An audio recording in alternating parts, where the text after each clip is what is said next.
Las voluntades de Huitzilopochtli. Sepan todos los que esto leyeren, que cuando el menor de los hijos de Tonacatecutli, Huitzilopochtli, se enteró de los pleitos de sus hermanos, los Tezcatlipocas contra Quetzalcóatl, se preocupó bastante, pues consideró que con tales acciones la humanidad nunca podría cumplir la misión de perfeccionamiento ordenada por el sumo poder creador, Teotl, la energía por la cual todos vivimos, y Palnemouani. Tanta competencia entre ellos, evitaba un verdadero avance, pues de nada servía tener una gran memoria como la de Tezcatlipoca ni una soberbia inteligencia creadora como la de Quetzalcóatl, si no existía un fin preciso para desarrollarse, para crecer, para dominar y dirigir a todas las manifestaciones de la existencia. Así decidió intervenir en la vida de los hombres para superar esas etapas repetitivas de lo mismo. Hoy reinaba Quetzalcóatl y los humanos hacían lo que éste ordenaba, mañana, Tezcatlipoca lo combatía y destruía los logros de la serpiente emplumada, para instalar el estilo animal de vida que el de los espejos difundía. Después de la brutalidad salvaje, Quetzalcóatl reaparecía y Tezcatlipoca volvía a caer, mas al poco tiempo, las magias de este último derrotaban nuevamente al dador de cultura y lo desterraba hasta un futuro retorno. Con estos líos que hasta parecían un juego de pelota muy agresivo, jamás se llegaba a crear algo verdaderamente digno de ser eterno y perpetuar su nombre vivo para siempre. Huitzilopochtli soñaba crear una gran urbe donde los seres humanos por fin se asentaran en su búsqueda de perfección y grandeza. Pero para esto se necesitaba de una tremenda voluntad, una especie de guerra interior en cada hombre, en cada mujer, en cada joven, en cada adolescente, en cada niño, que impulsara a lograr lo que se proponía, sin importar desvelos, ni penitencias ni obstáculos ni sacrificios. Había que vencer instintos, vanidades, sensiblerías, todos los estorbos de la distracción para obtener la gloria creadora que el Teotl, nuestro reverendo padrecito madrecita había heredado a los seres humanos. Habría que domar nuestra carne con rudos ejercicios y sacarnos el corazón de los sentimentalismos, si se quería ascender a la calidad de ser eterno, indestructible, como Ipalnemouani, aquel por el cual existimos. Y con tales voluntades Huitzilopochtli descendió a la tierra. Parecía un hermosísimo colibrí de elegante color azul. Se desplazaba por los aires con tanta ligereza que muchos hombres cuando lo veían, quedaban asombrados y presentían la llegada de algún prodigio. Y aunque muy pequeño se veía en los espacios sin fin, irradiaba una potencia energética tan tremenda, como la de una gigantesca nave espacial. Hasta parecía un sol. Y pensaba. Si su hermano Tezcatlipoca el Rojo tenía para sí al pueblo de los tlaxcaltecas y Tezcatlipoca el Negro al de los teotihuacanos, al principio, antes de que se lo quitara Quetzalcóatl, y éste había dado sus dones a los toltecas y a los de Cholula, Huitzilopochtli debía tener uno de esos pueblos chichimecas donde Tezcatlipoca imperaba. Él sabría conducirlo bien, para fusionar lo mejor de sus hermanos y evitar un nuevo fracaso. Se lo arrebataría. Esta era otra de sus voluntades y como por la región de las 7 cuevas, Chicomoztoc, andaban unos desventurados y pobres hombres que criaban garzas y utilizaban los blancos plumajes de ellas como símbolos de su humildad, Huitzilopochtli les puso el ojo y los seleccionó, serían sus macehuales, sus elegidos. Esos hombres se decían aztecas, es decir los nacidos en los lagos de Aztlán y que usan plumas blancas de garza. No imaginaban siquiera que la voluntad de Huitzilopochtli había puesto en marcha su futuro.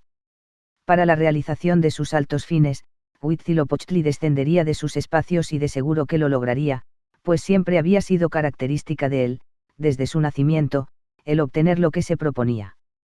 Como había sido entre sus hermanos el último en nacer, llegó al universo pero tan flaco, que más parecía un esqueleto, un escuálido ser sin carnes.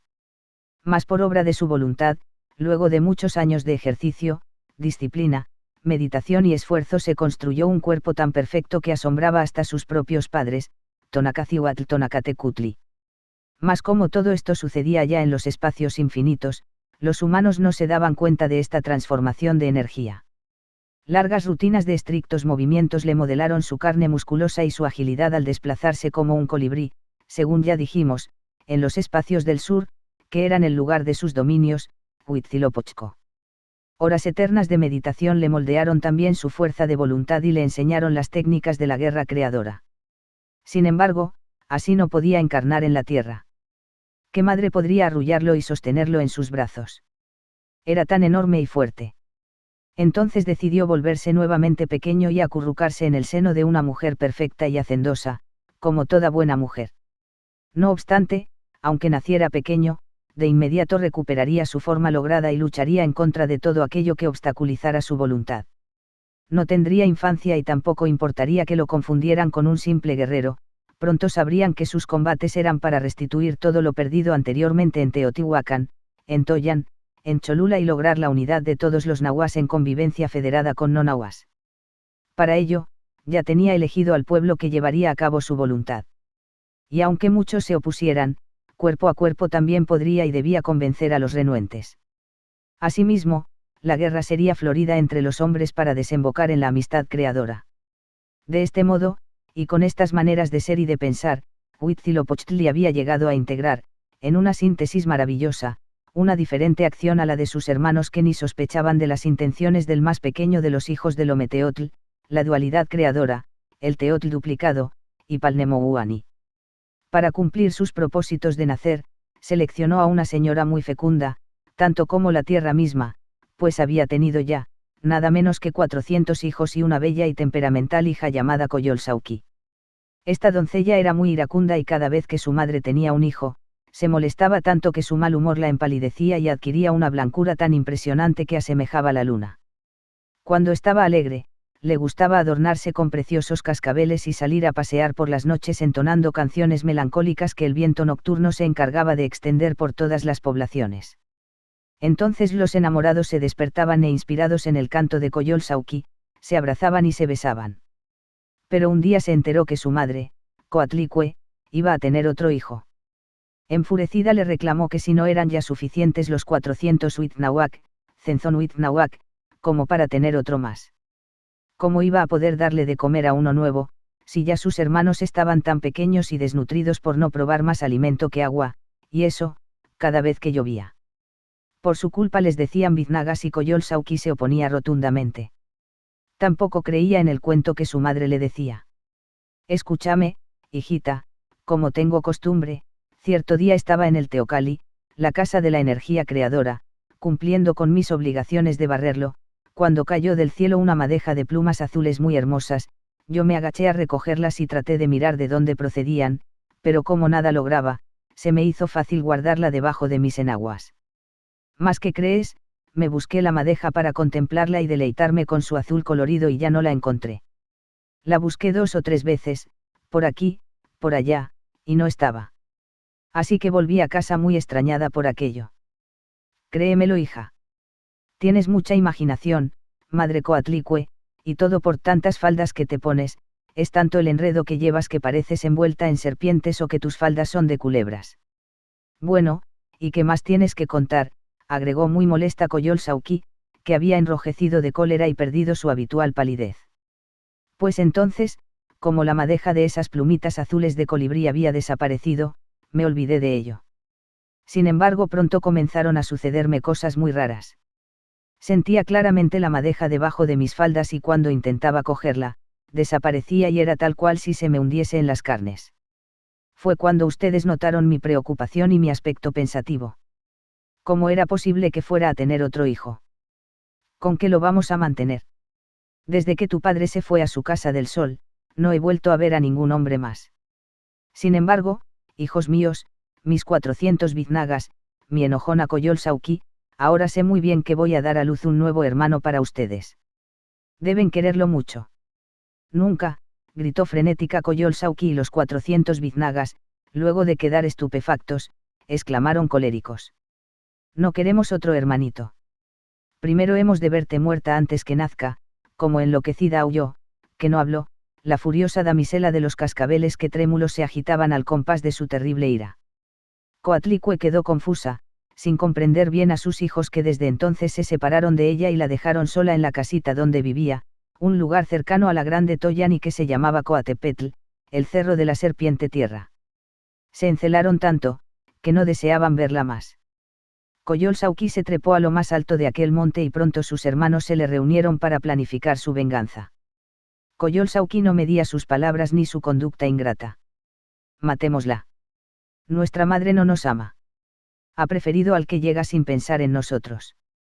Eso, matémosla, acordaron 399 de los hermanos biznagas, porque uno de ellos no apoyó aquello, era el nombrado Cuauhtlícac, es decir, firme como un árbol en pie.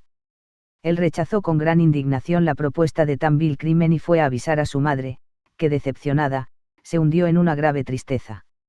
La pobre Coatlicue se deshizo en llanto ante tamaña ingratitud e injusticia, sintió un pánico tan tremendo que comenzó a temblar, de pronto, sintió que la madeja de plumas se movía por su cintura y al querer apresarla, asombrada escuchó una voz viril que le decía: Madrecita, no me lastimes ni te acongojes, yo, el más pequeño de tus hijos, pero el más grande, te defenderé. Sin saber cómo explicar todo aquello, al momento se le aquietó el corazón y se le quitó la pesadumbre que tenía. Se resignó simplemente a dejarse llevar por esos misteriosos acontecimientos. Mientras tanto, los 399 Witnahuac habían tomado sus armas y se aprestaban como para un combate. Se habían torcido y atado sus cabellos en un alto peinado tal como en esos tiempos se utilizaba para ir al teatro de la guerra. Se habían puesto todas sus insignias luminosas que los hacían ver deslumbrantes, cual 399 estrellas. Cuauhtlícac, el hermano leal, el hijo agradecido, espiaba desde un lugar muy alto del cerro los movimientos de sus ahora enemigos. Casi desde la cúspide de Coatepetl miraba cómo Coyolxauhqui manoteaba y gritaba, ordenando a los casi Cenzonuitnahuac, la terrible matanza. Y dentro de sí una honda preocupación lo asaltaba, como iba él solo a defender a su madre. ¿Quién podría ayudarle? Irremediablemente que los asesinarían sin piedad, no obstante, él estaba dispuesto a perecer en pos de Coatlicue, su progenitora. Y así se hallaba, cuando de pronto la voz viril volvió a brotar del vientre de su madre y fue escuchada por el hijo bueno. Oh, hermanito mío. Mira bien lo que hacen y escucha mejor lo que dicen, porque yo sé lo que tengo que hacer. Fíjate bien. Dímelo todo. No pierdas detalle. Entonces le informó, como sorprendido y sin poder explicarse el origen de la voz, que los 399 biznagas se dirigían hacia el llano capitaneados por su hermana Coyolxauhqui. Ella los arengaba y ellos iban armados como para una gran batalla. ¿Por dónde vienen ahora?, preguntó la voz. Están llegando Tzompantitlán, donde están los muros con las calaveras de los grandes hombres, le respondió Cuauhtlícac. ¿Y ahora a dónde llegan?, prosiguió la voz en su solemne interrogatorio. Vienen por Coaxalpa, donde está la tierra llena de arenales y se enredan los pies como si una serpiente lo provocara y no dejara avanzar, pero ellos están venciendo el obstáculo. Ya lo pasan. Tanto es su coraje para llegar hasta aquí. ¿Y ahora por dónde vienen? Van cruzando a Petlac, donde el agua parece un petate, una alfombra de esmeraldas. Y otra vez le preguntó la voz que a dónde llegaban y Cuauhtlícac le respondió que ya estaban muy cerca, que ya oía sus voces, y sus gritos estruendosos y asesinos. Ya están aquí, vociferó entre valiente y aterrado a la vez, dispuesto a combatirlos con la seguridad que caería muerto sin remedio. Mas al decir el buen Cuauhtlícac ya están aquí, oh, maravilla. Coatlicue, que miraba espantada la furia de su hija Coyolxauhqui que con una daga se arrojaba para matarla, sintió que la madeja de plumas se le caía y en medio de una humareda de copal vio cómo brotaba un hercúleo, hermoso y gallardo mancebo. Era Huitzilopochtli que de esta forma encarnaba en la tierra como todo un hombre. Se notaba que había aprendido todas las sutilezas de sus hermanos, el arrojo de Camastle, el Tezcatlipoca rojo, la mágica memoria de Tezcatlipoca, el moreno, y la prodigiosa inteligencia creadora de Quetzalcóatl. Era una síntesis esplendorosa. Se había alimentado de ellos y ellos se fusionaban con él. Y parecía un gigante espectacular por su alta estatura y sus musculosos miembros. Traía un escudo con un dardo y varas de color azul. Su rostro se encontraba pintado con rayas transversales de color amarillo y en la cabeza lucía un penacho de plumaje riquísimo y todo su cuerpo cubierto de plumas de colibrí azul, mas a pesar de su perfección, había algo extraño, su pierna izquierda parecía más delgada que la otra, como si fuera de pájaro. Su presencia terrible, tan de súbito, cayó como una bomba de sorpresa ante los criminales. Coyolxauhqui retrocedió espantada y sus hermanos, los 399 biznagas, se paralizaron de terror y se erizaron sus peinados como si fuera de espinas. En ese instante Huitzilopochtli dijo con voz atronadora: Es mi voluntad que aparezca un Cihuacoatl para ayudarme a encender mi serpiente de fuego, mi rayo fulminante, mi Xiucoatl, y como por arte de magia, apareció un nervudo hombre, con trazas de guerrero y encendió una culebra hecha de ocote. Entonces, Tochancalchi, que así era el nombre del aparecido, la cogió con una de sus imponentes manazas y con ella acometió furibundo a la mala hija. Huitzilopochtli se lo había ordenado. Coyolxauhqui cayó como fulminada, hecha pedazos. Por allí rodaron sus brazos, por acá sus piernas y su cabeza. Logrado esto, Huitzilopochtli atacó a los biznagas que, repuestos de la sorpresa, comenzaron a huir, pero era imposible la salvación para algunos. Briosamente fueron muertos muchos de los malos hijos y los que alcanzaron a huir, eran perseguidos sin piedad. Los biznagas no se pudieron defender ni valer ni hacerle cosa alguna a su poderoso hermano. «Perdónanos, hermanito. Perdónanos», gritaban desesperados los sobrevivientes, pero era voluntad de Huitzilopochtli limpiar la tierra de esos seres que no habían tenido misericordia de su propia madre. Por ingratos serían castigados. Y ya vencedor, Huitzilopochtli les quitó sus brillantes lujos y los puso a los pies de su madre Coatlicue, que lo miraba amorosamente y recordaba cuando su hermana gemela Chimalma, Chalma, la protectora, había dado a luz de manera semejante a Quetzalcóatl. Huitzilopochtli, el azul colibrí del sur, el que está a la izquierda del oriente, era en verdad uno de los hijos de la energía creadora, el Teotl, y semejante a Tonatiuh, nuestro padre-madre, el sol. Mi nuestra reverenda madrecita, Tonantzin Nonantzin, Coatlicue, les he dado el castigo merecido a tus hijos perversos, acercándose con gran ternura a su madre, Huitzilopochtli con su viril voz, decía, aquí te traigo tus valiosos despojos. Son los brillos que ahora ya no lucirán como antes, que los hacían sentirse como soles.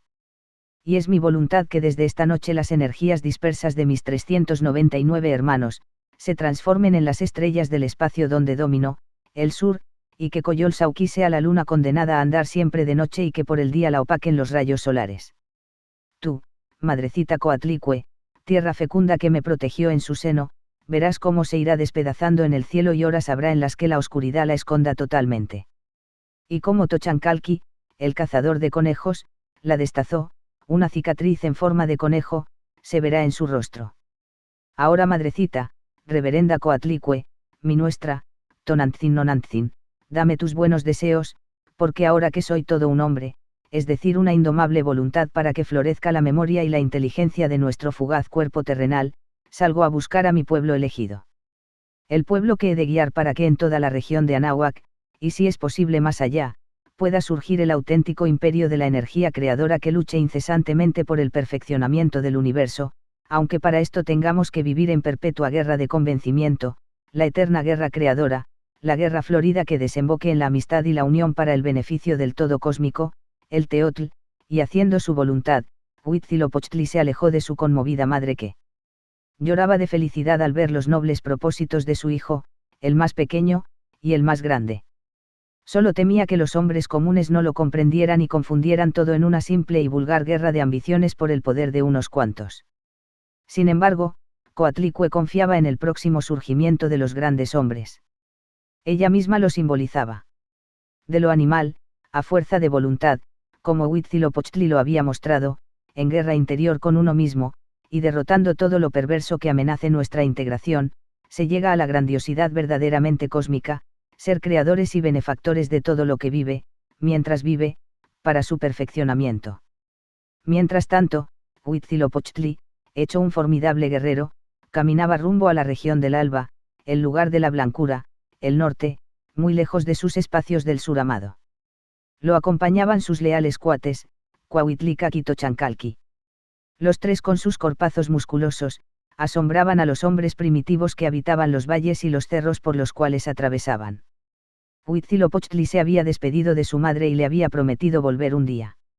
Allí, en la montaña de Coatepetl, ella siempre lo estaría esperando. Así, cruzó junto con sus compañeros muchas sierras y llanos, lagos y ríos, bosques y desiertos. Sus amigos, fatigados en ocasiones, le decían que mejor utilizara las artes mágicas aprendidas de su hermano Tezcatlipoca y volaran por los aires al encuentro del pueblo buscado, pero Huitzilopochtli, con su potente voluntad les respondía: no, hermanitos. El hombre debe aprender que lo que se busca, siempre ha de encontrarse con esfuerzo, y jamás ha de doblegarse ante los obstáculos. No son meritorios los triunfos fáciles. Las arduas penitencias que hemos hecho en este largo viaje, serán petates de flores cuando hayamos conseguido nuestros fines. Y así, hablando en el camino, de noche o de día, deteniéndose en algunos bellos parajes, haciendo meditación o ejercitando el dominio del cuerpo, una mañana, ante sus ojos sorprendidos, miraron una sierra muy grande que parecía abrazar un pequeño y hermoso valle. Al centro de todo aquello se veía un precioso lago que blanqueaba de tantas garzas blancas que allí vivían. Y Huitzilopochtli quedó extasiado ante la blancura aquella, pero más conmovido se notó, cuando vio a unos hombres que arduamente trabajaban haciendo bellísimos tapetes, escudos, penachos, con las plumas de las blancas garzas. Y ellos mismos las lucían en los humildes y escasos ropajes que portaban. Eran los aztecas. Al fin su pueblo buscado. Entonces los grandes ojos de Huitzilopochtli brillaron de alegría. Una más de sus voluntades se estaba cumpliendo.